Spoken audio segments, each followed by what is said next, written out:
Valcooks Kitchen. Today we're going to be preparing one of my favorite Indian vegetarian dishes, spinach paneer.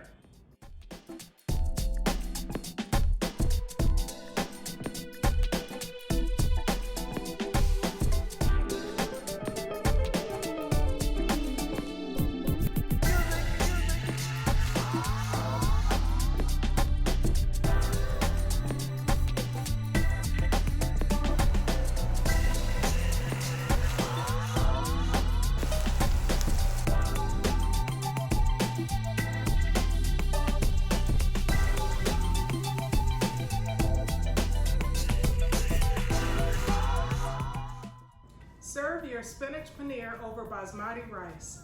That's plum bodacious.